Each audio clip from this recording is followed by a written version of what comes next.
Oh, hey guys. Don't mind me. I was just enjoying a little snack. But hey everybody, and welcome to my YouTube channel. Today we don't have a Living Dex video to do. However, we do have another Build-A-Bear review to show off. And I'm super excited to show this guy off. A few weeks ago we actually did Charizard, and this week I'm super excited to do another one that actually came out pretty recently. Munchlax is not the one that I'm talking about. That's going to be coming out soon whenever I can actually get a hands on Munchlax. However, I would like to show off the current one we're going to be reviewing. Possibly one of the cutest ones they've done in a while, and that is Bidoof.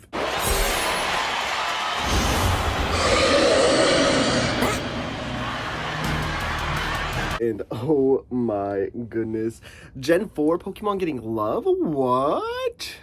But yes, we do have ourselves an amazing Bidoof Build-A-Bear. Of course, you can tell it is a Build-A-Bear by this little guy. As well as that, I do want to point out instantly, oh my goodness, his flannel is so adorable. I kind of want to get a flannel just like this with the little Pokeballs in the black portions. I feel like that would be really, really cool. However, this Bidoof is actually a gift or a borrowment from my GF. Amanda, have you seen in multiple videos, actually the last few weeks, you've seen her a lot, which is very, very awesome. However, she let me borrow this Bidoof to review, same as Charizard, so I'm going to go show him off, and then I'm going to kind of say where I'd probably rank him. I do want to do a ranking video in the future with Amanda for Build-A-Bears, because she has majority of them, at least for the most part, and I think it'd be a really interesting kind of thing to get me and her together and just kind of show off which ones are which. So, of course, like I said, we do have the Build-A-Bear logo right here. A little red one that kind of matches the flannel for the most part. I can't tell if they're the exact same color. However, it does look pretty good together for the most part, in my opinion. He has the little feetsies. We got the little Bidoof face. And I believe this one is a male Bidoof, because I think male and female ones have different genders. And you could tell usually by like parts of their face and parts of their tail, I think it is. And I believe this one is a male. If I'm wrong, then oopsie daisy. It kind of looks more like a beard with all the little bits coming off. However, these bits kind of also remind me of donut holes, which is what I was eating in the beginning of the video. Just little different things of fabric all right here. Little round fabrics going through him. Super, super cute. The ears are also pretty well stuffed. A lot of these parts are pre-stuffed before you actually buy him and get him stuffed. So that was pretty interesting to see. He is a very rotund boy. Very rotund. I do think he works out pretty good as a Build-A-Bear as well, though. There's not too many Build-A-Bears that you have kind of sitting like this on all fours. A lot of them are actually more sitting up or could stand on their feet, depending on what it is. However, if you try to stand them up like this, is going to be a little bit of a problem.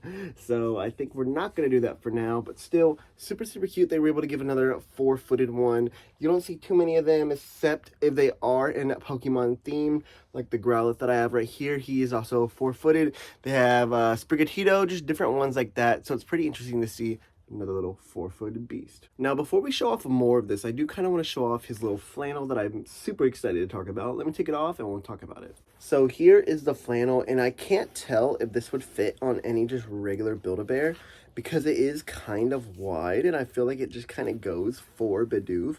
I'm sure you possibly could, especially if you have a bigger one. However, I feel like it just kind of goes more for the rounded bodies that go down. The coloring is very awesome. I love me some flannels. I used to wear flannels a lot during high school. So I'm a flannel guy for the most part. It just kind of depends on when.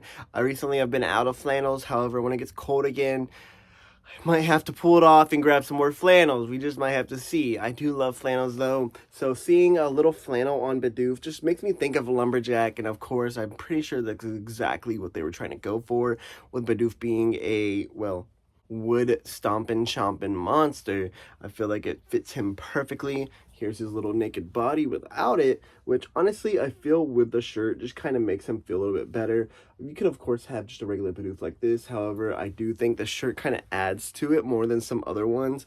It just kind of makes him look like he has an occupation instead of just like a random theme, like some of the Pokeball like hoodies that they give some Pokemon, such as Munchlax. So I think it works pretty well for him. However, right now he is naked, but that also gives us enough time to really talk about his bottom area. Super amazing whitish tannish portions right here. Sewing is really, really well in my opinion. The feetsies are super, super cute. They're not fully stuffed. They're more of just like a soft enough stuff to hold and cuddle with. So I think that works very, very perfectly. The tail right here is also pre-stuffed before you get it. They have the sewing on the back, so they'll tie it up. Honestly, it would be pretty cool if they had it down here, so you wouldn't have that much of a focus on the back of it, which kind of seems to be a real issue with some of the Pokemon that you see, especially as they get older, where they have some of the sewing on the back that's kind of messy over time. A good example is, of course, Squirtle with that nasty kind of sewing that they did, where it's obviously just meant to pick you up and put it in there. However, with some of these Pokemon ones, they don't really have enough fur to really handle all of that fuzziness going through, so it just kind of doesn't get hidden as well as, like, say, a actual Build-A-Bear bear or a fuzzy cat or something like that. It doesn't really go through well enough, so it's pretty decent still. I mean, it's kind of noticeable if you're looking at it. For the most part, like, I can almost every time just look down fast and figure out where it is no matter what. So I mean, that's my only issue with it. But however, I do think this Bidoof plush is very, very beautiful. I do really like Bidoof for the most part. My girlfriend obviously likes it a lot more, considering she's the one that got the plush of it. I usually get the Build-A-Bear plushies for the ones that I don't actually have in my collection, such as Munchlax, so be wary of that soon. However, I do think this is a really, really well-made Pokemon plush. Super, super awesome to see. Let's throw his clothes back on, because I'm pretty sure he's either getting cold or he's probably embarrassed. There we go, Bidoof. You are back with all your clothes on. Let's fix that collar for you, and there we go. I do think, like I said, that the shirt just really, really adds to it for the most part. I think it's an amazing little addition to this plush. And honestly, from here, I'd probably rank it in the middle of most Build-A-Bears. Maybe because that is recency bias. However, I think the way that it's handled, how big it is, and how much for the buck that you would get. Because there's some Pokemon plushies they have where they're pretty freaking small, and it's kind of sad to see. However, I do think for Bidoof, it works out well enough to where he's a big chonky boy, so I feel like what is it, $34 to get him originally with pre-close? I feel like that just kind of fits enough, especially with so many prices on Pokemon Center where they're like 3 times smaller and still like 30 bucks. But I do think this Build-A-Bear is a perfect fit for any Bidoof lover or any Pokemon lover just in general. I know a lot of hate has been done to Bidoof ever since Generation 4, with it being an HM, we'll call it HM's friend. I'll also say it again, HM friend is what we'll call it. I think that he still does work as a plush very, very well. I have the Jazzwares actually in my collection somewhere in the big old box over there. However, I think this Bidoof is also probably a lot better. The sewing on the face is amazing. I love the more brownish rather than blackish eyes. And of course, they use just a hard piece of felt for the teeth, which that's kind of my only thing that I have another gripe with, is that there were so many bears that you would see in the little lineup when you're picking one, where they'll have the teeth kind of like straight up and just broken, which kind of sucks, because then you can't really fix that because the felt is just too hard to move back and down. However, I do think that these ones that she got was well enough. She's also very good at picking which Build-A-Bear she wants to get.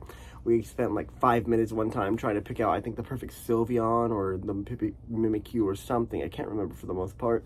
However, I do think that this little guy works perfectly, and I'm sure it's a great addition and one of her favorites in her collection. But right now, we have it in my collection. He's just chilling until I give it back to her, which honestly I could probably start doing now because I got this video out.